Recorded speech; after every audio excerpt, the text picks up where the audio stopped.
Jepang pernah menjadi satu-satunya negara di Asia yang mampu menjadi negara imperialis. Nama Jepang memiliki kedudukan yang tinggi. Bahkan pada tahun 1930, armada niaga Jepang telah menempati urutan ketiga setelah Inggris dan Amerika Serikat. Hal itu dilatar belakangi atas keberhasilan proses modernisasi sejak dibukanya politik isolasi Jepang pada tahun 1868. Aksi imperialismenya tak terlepas dari faktor tekanan penduduk yang tinggi. Pada tahun 1872, penduduk Jepang berjumlah 35 juta jiwa, dan pada tahun 1930 jumlahnya menjadi 72 juta. Untuk mengatasi hal itu, hanya ada dua jalan bagi Jepang, yaitu memperluas kawasan industrialisasi dan melaksanakan emigrasi. Kemenangan Jepang atas Rusia pada perang tahun 1905 memberikan semangat kepada Jepang untuk melakukan aksi imperialisme. Jepang bercita-cita ingin menguasai dunia. Hal ini tercantum dalam Memorandum Tanaka. Memorandum ini berisi bahwa bangsa-bangsa Asia akan dihimpun ke dalam negara persemakmuran bersama Asia Timur yang dipimpin oleh Jepang. Doktrin itu dikenal dengan nama Hakkoichiu, yaitu dunia dalam satu keluarga di bawah kepemimpinan Jepang. Ajaran ini didasarkan atas ajaran agama Shinto, bahwa Jepang merupakan bangsa yang sah dan berhak mengatur kehidupan dunia. Ajaran ini serupa dengan ajaran Lebensraum yang dianut Jerman ketika Adolf Hitler berkuasa dalam bukunya berjudul Mein Kampf pada tahun 1925, yang menganggap bahwa bangsa Jerman, utamanya ras Arya, merupakan interior dan patut menjadi pemimpin, sementara ras timur seperti Slavia dan Yahudi adalah ras rendah. Di Indonesia, Sendenbo berhasil menyebarkan berita propaganda bahwa masuknya Jepang merupakan upaya untuk melakukan pembebasan agar terwujudnya kemakmuran bersama Asia Timur Raya dengan melenyapkan penjajahan. Oleh karena itu, kedatangan Jepang di Indonesia disambut dengan senang hati sebagai saudara tua yang akan membebaskan Indonesia dari penjajahan Belanda. Namun, kedatangan Jepang yang diharap-harapkan sebagai penolong nantinya malah menjadi penindas. Pada awal peperangan di Pasifik, kekuatan udara Jepang lebih besar dibandingkan sekutu yang tersebar dari Malaya, Hawaii, Hindia Belanda, dan Australia. Peperangan udara di Pasifik sebagai bagian Perang Dunia II diawali dengan serangan udara mendadak Jepang terhadap pangkalan Angkatan Laut Amerika Serikat di Pearl Harbor, Hawaii, 7 Desember 1941. Serangan ini membuat Amerika Serikat luluh lantak. Dengan lenyapnya ancaman udara Amerika Serikat, Jepang lebih leluasa memusatkan perhatiannya dan menduduki kawasan Asia Tenggara. Pertempuran Midway 4 Juni 1942 menjadi sebuah serangan balik Amerika Serikat hingga pihak Jepang kehilangan banyak pesawat beserta pilotnya. Memasuki tahun 1943, Amerika Serikat mulai gencar melakukan serangan balik. Hingga akhirnya, Laksamana Yamamoto, seorang ahli strategi Jepang, tewas. Kekalahan demi kekalahan dialami Jepang di Pasifik. Misalnya, pertempuran di sekitaran Kepulauan Marshall yang mengakibatkan Jepang kehilangan ratusan pesawatnya, sementara Amerika hanya di angka puluhan saja. Kondisi Jepang yang semakin mengenaskan akhirnya melahirkan gagasan yang terkenal dengan sebutan serangan kamikaze atau dewa angin. Serangan ini memiliki konsep serangan bunuh diri pilot yang ditargetkan kepada kapal-kapal musuh. Serangan kamikaze pertama dirasakan Amerika Serikat dalam pertempuran Teluk Leyte pada Oktober 1944 yang merupakan pertempuran laut terbesar dalam Perang Dunia Kedua. Serangan itu terjadi ketika sebuah pesawat Zero yang berpangkalan di darat ditabrakkan ke geladak terbang kapal induk ringan Amerika dan menenggelamkannya. Dalam Perang Pasifik di Iwo Jima dan Okinawa, serangan kamikaze terus berlanjut. Namun harga yang dibayar pun tinggi karena kamikaze dilakukan dengan sekali aksi dengan nyawa pilot sebagai bayarannya. Namun sayangnya, aksi gagasan Dewa Angin ini tidak menolong Jepang dari kekalahannya hingga Amerika Serikat menjatuhkan bom atom di Hiroshima dan Nagasaki pada tanggal 6 dan 9 Agustus 1945 yang menewaskan lebih dari 100.000 orang. Setelah ratusan tahun lamanya menguasai Indonesia, akhirnya kekuasaan Belanda diserahkan kepada Jepang. Jepang menduduki Indonesia selama 3,5 tahun. Pada tanggal 1 Maret 1942, di bawah pimpinan Vice Admiral Takahashi, bala tentara Jepang mendarat di Pulau Jawa menggunakan 3 tempat pendaratan. Pertama di Merak, Teluk Banten, kedua di Pantai Eretan Wetan, Indramayu, dan ketiga adalah Sregen, Jawa Tengah. Pada tanggal 5 Maret 1942, Jepang menguasai Batavia. Lalu pada tanggal 8 Maret 1942, Jepang mengubah nama Batavia menjadi Jakarta. Adanya invasi yang meluas oleh Jepang beserta angkatan bersenjata yang siap membuat hancurnya pasukan Belanda. Pihak Belanda pun terpaksa mengusulkan perundingan terhadap Jepang. Pada tanggal 8 Maret 1942, diadakan perundingan antara pemerintah Hindia Belanda dengan Jepang. Perundingan tersebut menghasilkan putusan bahwa Belanda menyerahkan pemerintahan Hindia Belanda kepada Jepang tanpa syarat. Setelah era transisi kekuasaan, pemimpin pergerakan nasional yang berada di pengasingan mengadakan perundingan di Palembang yang dihadiri oleh Insinyur Soekarno, Dr. A.K. Gani, Nuji Air, Asumadi, dan Dr. M. Isa. Mereka membahas langkah-langkah menghadapi Jepang. Perundingan itu menghasilkan poin-poin. Yang pertama, kerjasama dengan fasis Jepang dengan semboyan Nippon Indonesia adalah sama-sama. Kedua, melakukan gerakan bawah tanah. Dan ketiga, menjaga persatuan segenap pemimpin nasional. Rakyat Indonesia percaya akan janji Jepang yang akan memberikan kemerdekaan bagi Indonesia. Di awal pendudukannya, Jepang mungkin menunjukkan tindakan-tindakan yang sangat baik. Berbagai kebijakan berpihak kepada bangsa Indonesia. Bendera merah putih dibiarkan berkibar, lagu Indonesia Raya boleh dinyanyikan, dan bahasa Indonesia bebas digunakan oleh masyarakat. Sedangkan posisi yang kosong dalam pemerintahan didistribusikan kepada kaum terpelajar bangsa Indonesia. Bagi Jepang, tindakan tersebut merupakan upaya jangka pendek untuk menghimpun dukungan yang sebesar-besarnya dari rakyat sebelum mereka menunjukkan tujuan utama kedatangannya. Pada perkembangan selanjutnya, kebijakan Jepang terhadap Indonesia berubah. Mereka memiliki tujuan pada upaya eksploitasi sumber daya alam, mobilisasi sumber daya manusia untuk kepentingan Perang Asia Timur Raya. Pada tanggal 24 Maret 1942, Jepang mengeluarkan kebijakan pertama yang berisi peraturan yang membubarkan semua organisasi politik dan semua bentuk perkumpulan. Pada tanggal 8 September 1942, dikeluarkannya Undang-Undang Nomor 2, bahwasanya Jepang mengendalikan seluruh organisasi nasional. Keluarnya undang-undang tersebut menjadi organisasi nasional yang sedang giatnya memperjuangkan kemerdekaan harus dilumpuhkan. Dalam rangka menancapkan kekuasaan di Indonesia, pemerintah militer Jepang melancarkan strategi propaganda politisinya yang membentuk gerakan 3A. Jepang Pemimpin Asia, Jepang Cahaya Asia, dan Jepang Pelindung Asia. Bertujuan agar mampu meyakini bangsa Indonesia bahwa Jepang adalah saudara yang membebaskannya dari penjajahan Barat. Namun gerakan 3A tidak berjalan sesuai ekspektasi. Gerakan ini tak mampu bertahan lama karena rakyat Indonesia tak sanggup menghadapi kekejaman militer Jepang. Seperti istilah, masih lebih baik dijajah oleh Belanda daripada dijajah oleh Jepang. Hal tersebut membuktikan betapa kejamnya penjajahan yang Jepang lakukan. Demi menarik simpatisan, Jepang melakukan upaya lain dengan membentuk sejumlah organisasi yang dimana pribumi diikut sertakan secara langsung dalam keanggotaannya, seperti organisasi Putra, bertujuan menampung pikiran dan tenaga kaum nasionalis dan intelektual dan pengabdiannya melawan sekutu, beserta organisasi lainnya seperti PETA, Jauha Kokai, Kampetai, dan lain-lain. Selain dari organisasi kemiliteran yang dibuat, Jepang pun membuat kebijakan di dalam pendidikan, yaitu menghilangkan diskriminasi dalam mengenyam pendidikan. Pada masa Belanda, yang dapat merasakan pendidikan formal untuk rakyat pribumi hanya kalangan menengah ke atas, sementara rakyat kecil tidak memiliki kesempatan. Sebagai gambaran diskriminasi yang dibuat Belanda, ada 3 golongan dalam masyarakat, yaitu kulit putih, timur asing, dan pribumi. Jepang juga menerapkan jenjang pendidikan formal seperti di negaranya, yaitu SD 6 tahun, SMP 3 tahun, dan SMA 3 tahun. Sistem inilah yang masih diterapkan oleh pemerintah Indonesia sampai saat ini sebagai suatu bentuk warisan Jepang. Satu hal yang melemahkan dari aspek pendidikannya adalah penerapan sistem pendidikan militer. Sistem pengajaran dan kurikulum disesuaikan untuk kepentingan perang.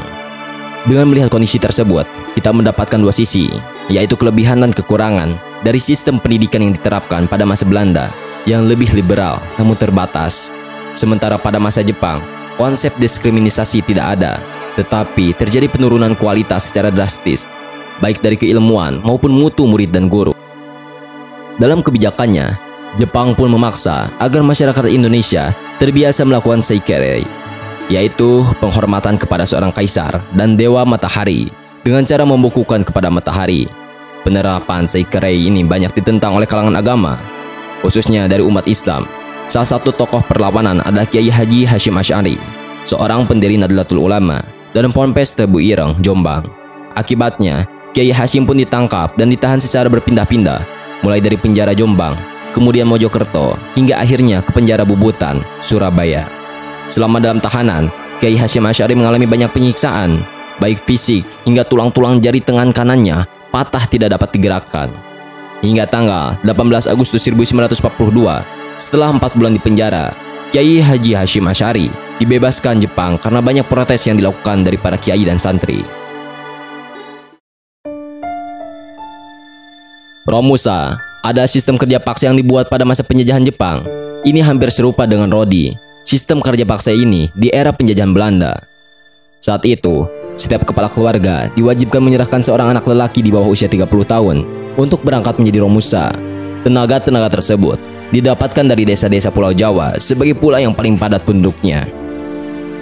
Mereka bekerja siang dan malam, membangun gua-gua perlindungan pesawat tempur, membangun benteng-benteng, jalan, jaringan rel kereta api, serta dipekerjakan di tambang-tambang minyak, batu bara, membuka pertanian, dan lain-lain.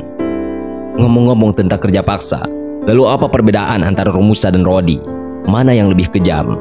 Rodi yang diterapkan oleh Gubernur Herman Willem Daendels mempekerjakan rakyat di satu daerah wilayah tempat rakyat itu tinggal. Para pekerja ternyata diberikan upah, namun upah-upah itu tidak sampai ke tangan para pekerja karena habis dikorupsi oleh pejabat-pejabat saat itu. Kerja Rodi juga dalam pengawasan pekerja tidak terlalu ekstrim, walaupun puluhan ribu yang menjadi korban. Sementara kerja Romusa benar-benar lebih menekankan kerja paksa tanpa imbalan. Pemerintah Jepang mengirim para pekerja untuk dipekerjakan jauh dari daerah asalnya, bisa hingga beda pulau atau bahkan beda negara sekalipun. Pengawasan yang ketat serta penyiksaan oleh petugas menjadi sebuah bayang-bayang yang mengerikan. Hasilnya, lebih banyak korban meninggal yang terjadi daripada hasil dari Rodi. Selain itu, wanita pun dieksploitasi untuk dijadikan sebagai wanita penghibur. Itulah mengapa ada istilah penjajahan Jepang selama 3,5 tahun lebih mengerikan daripada penjajahan Belanda selama 350 tahun.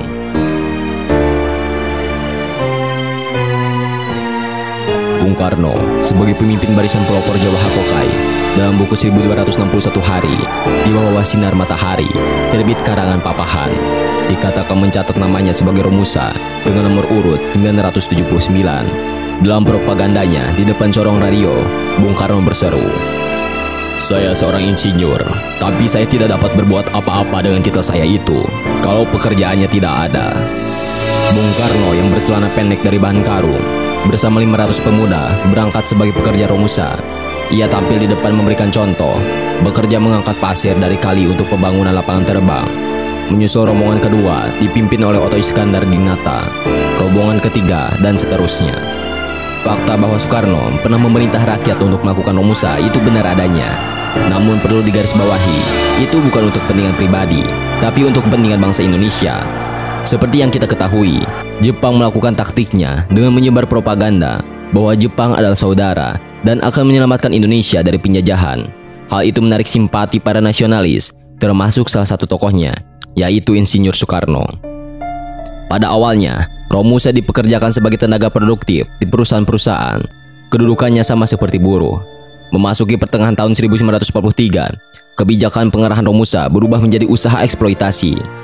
Dalam buku Penyambung Lidah Rakyat Indonesia, buatan Cindy Adams, dalam buku tersebut ada pengakuan Soekarno bahwa ia yang menyuruh sekaligus menjadi mandor rakyat Indonesia dalam Romusa Jepang.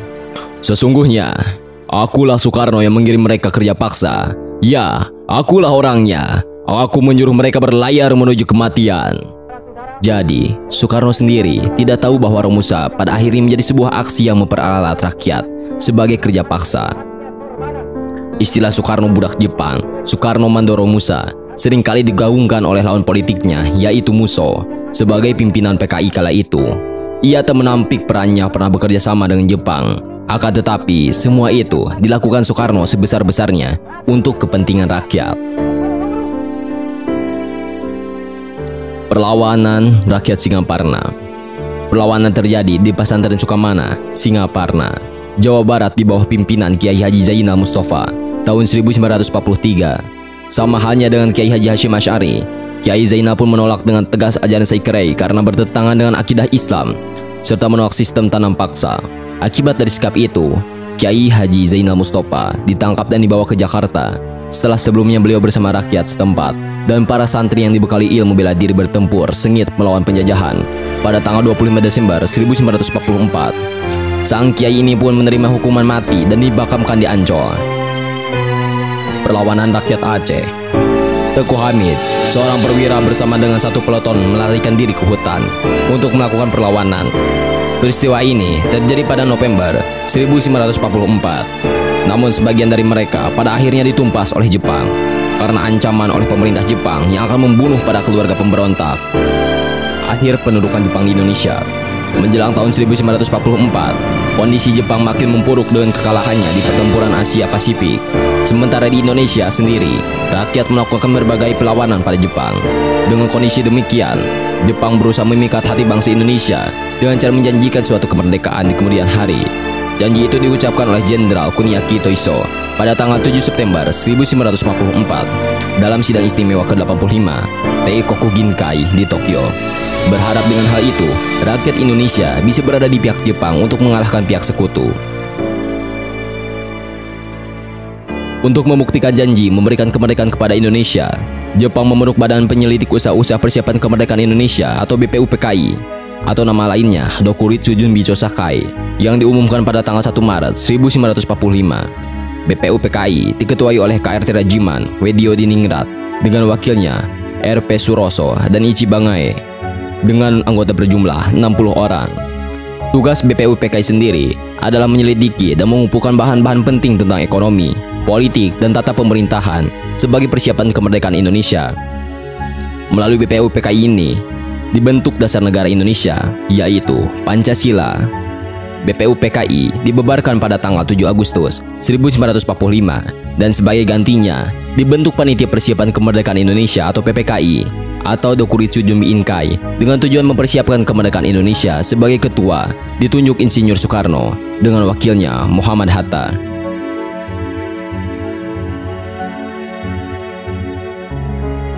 Peristiwa kekalahan Jepang akhirnya didengar oleh para pemuda Indonesia saat Insinyur Soekarno dan Muhammad Hatta tiba di Jakarta pada tanggal 15 Agustus 1945. Para pemuda segera mendesak mereka untuk segera melaksanakan proklamasi. Namun hal itu tidak dikehendaki oleh golongan tua. Golongan tua memutuskan untuk menunggu hasil sidang PPKI 16 Agustus 1945. Namun hal itu tidak disetujui oleh golongan muda karena PPKI sendiri adalah ciptaan Jepang. Selanjutnya, para pemuda melakukan rapat di Laboratorium Mikrobiologi Jalan Pegangsaan Timur nomor 17 yang dipimpin oleh Khairul Soleh dalam menghasilkan keputusan bahwa kemerdekaan Indonesia harus terlepas dari intervensi Jepang. Hal pertama yang mereka lakukan adalah menculik Soekarno dan Muhammad Hatta ke Rengas Dengklok dengan tujuan agar mereka berdua tidak mendapat pengaruh oleh pihak Jepang. Perumusan naskah proklamasi dilaksanakan pada malam hari tanggal 16 Agustus 1945 di Rumah Laksamana Tadashi Maeda, Jalan Imam Bonjol nomor 1. Ahmad Subarjo dan Insinyur Soekarno menyusun kalimat dalam naskah proklamasi dan disempurnakan oleh Muhammad Hatta. Pada pagi hari, tanggal 17 Agustus 1945, di rumah kediaman Insinyur Soekarno, masyarakat telah berkumpul. Alat rekam, tiang bendera, mikrofon, serta bendera merah putih yang dijahit oleh Ibu Fatmawati telah disiapkan. Tepat pukul 10 pagi waktu Indonesia Barat, upacara pembacaan naskah proklamasi dimulai. Upacara berlangsung sangat hening dan hikmat. Peristiwa yang bangsa Indonesia nanti akhirnya tiba. Dengan suara yang gagah, Insinyur Soekarno membacakan teks proklamasi kemerdekaan Indonesia. Setelah teks proklamasi selesai dibacakan, kemudian bendera merah putih dikabarkan oleh Suhud dan Latif Hendra Diningrat yang diiringi dengan lagu Indonesia Raya ciptaan W.R. Supratman. Dengan berakhirnya upacara proklamasi, Indonesia secara resmi telah menjadi negara yang merdeka, negara yang bebas dari belenggu penjajahan dan bebas menentukan nasibnya sendiri. And see you tomorrow.